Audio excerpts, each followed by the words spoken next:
Even though you're not conscious during sleep, your brain is deceptively active. It goes through multiple cycles with distinct brain patterns, and it's very important to your ability to perform normal functions when you're awake.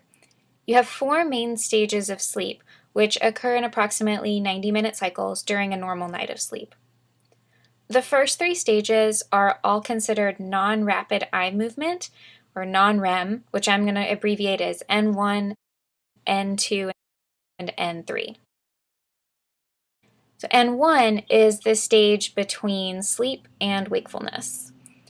This is when your brain starts producing theta waves.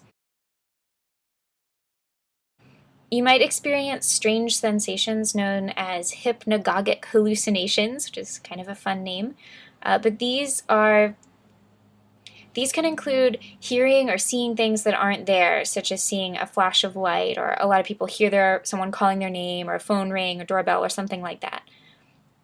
Or if you've been doing something really repetitive just before bed, then that can recur in your hypnagogic state. For example, if you've been on a boat all day, you may still feel like you're on water when you drift off to sleep, even if you're on dry land.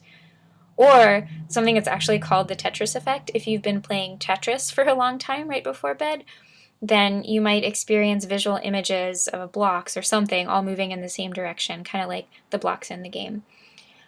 But another common feeling during this stage is a feeling of falling, and that leads to what's called hypnic jerks, or those muscle twitches you sometimes experience as you fall asleep. So that's N1, our first lightest stage of sleep. And then we move into N2, which is a slightly deeper stage of sleep. Although it's still pretty easy to wake up someone in N1, people in N2 are harder to awaken.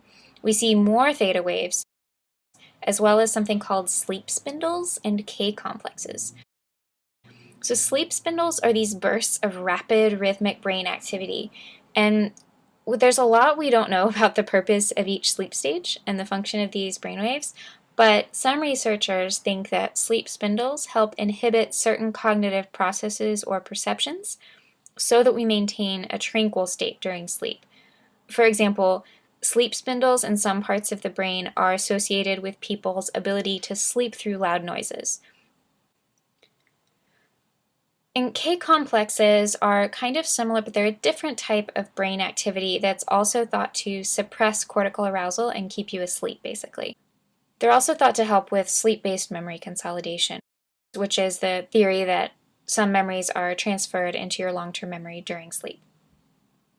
And what's cool is that even though K complexes do occur naturally, you can also make them occur by gently touching someone who's in this stage of sleep, like just brushing against their skin, and that'll induce some K complex activity. So what your brain does is sort of assess that the touch on the skin is non-threatening, and it suppresses the processing of that stimuli to help keep you asleep. So beyond N2, we have N3, so this is our last non-REM stage. And N3 is also called slow wave sleep because, as you might guess, brain waves are very slow. And these are called delta waves, and they have a range of about 0.5 to 2 hertz. So you get basically a half to 2 oscillations of these brain waves per second. And when you're in N3 sleep, you are very much dead to the world and really difficult to wake up.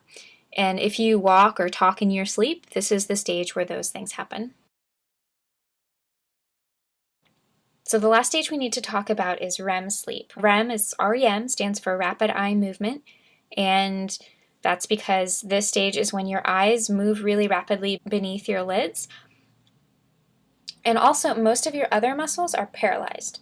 So this paralysis might actually be a good thing because most dreaming occurs during REM sleep. So if you weren't paralyzed, your muscles might act out whatever you were dreaming about, which could be unsafe for you and anyone sleeping near you, depending on what type of dreams you have. REM sleep is sometimes called paradoxical sleep because your brain actually seems very active and awake, but your body is prevented from doing anything. It's kind of crazy. Now, in a normal night of uninterrupted sleep, you cycle through these stages about 4 or 5 times each, and takes about 90 minutes to go through a complete cycle. But the order, it doesn't just go, 1, 2, 3 REM. But the order within a cycle tends to go from N1 to N2 to N3, and then back to N2 before entering REM sleep, and then back to N1, and then it starts all over again. And how long each stage lasts depends partially on how old you are and partially on how long you've been asleep. You tend to do a lot more slow wave sleep or N3 sleep in the first few hours, and then more REM sleep right before you wake up. So that's why if you really want to try to remember your dreams, you can set your alarm to go off a little earlier than usual, like 15 minutes, and so you'll get jerked out of REM sleep and are more likely to remember what you dreamed. You know that you get tired probably around the same time every afternoon or evening, and you might wonder how your body knows when to fall asleep or why a lot of people get tired in the afternoon. The answer lies in something called our circadian rhythms. And just like our sleep has cyclical stages, so does our wakefulness and our transition from wakefulness to sleeping. Circadian rhythms are our regular bodily rhythms across a 24-hour period, which is also called our internal biological clock. And these cycles control our body temperature, which rises during the day and then takes a brief dip in the early afternoon and then goes up again in the evening and then falls during the nighttime. So we control our body temperature and our sleep cycle, all sorts of things. Daylight is a big cue for circadian rhythms, and even artificial light can affect your circadian clock. So that's why when you travel somewhere with a big time difference, airplanes will usually adjust the lights in accordance with the time zone of your destination. They're trying to help you reset your biological clock. But resetting that clock can take time, which is when you experience jet lag. Your biological clock says it's time to go to sleep, but your new time zone says it's time to wake up. And so that transition can be a little taxing if you're traveling. But these circadian rhythms also change as you age, which is why a lot of younger people tend to be night owls, but as they age, older people tend to wake up and go to bed early.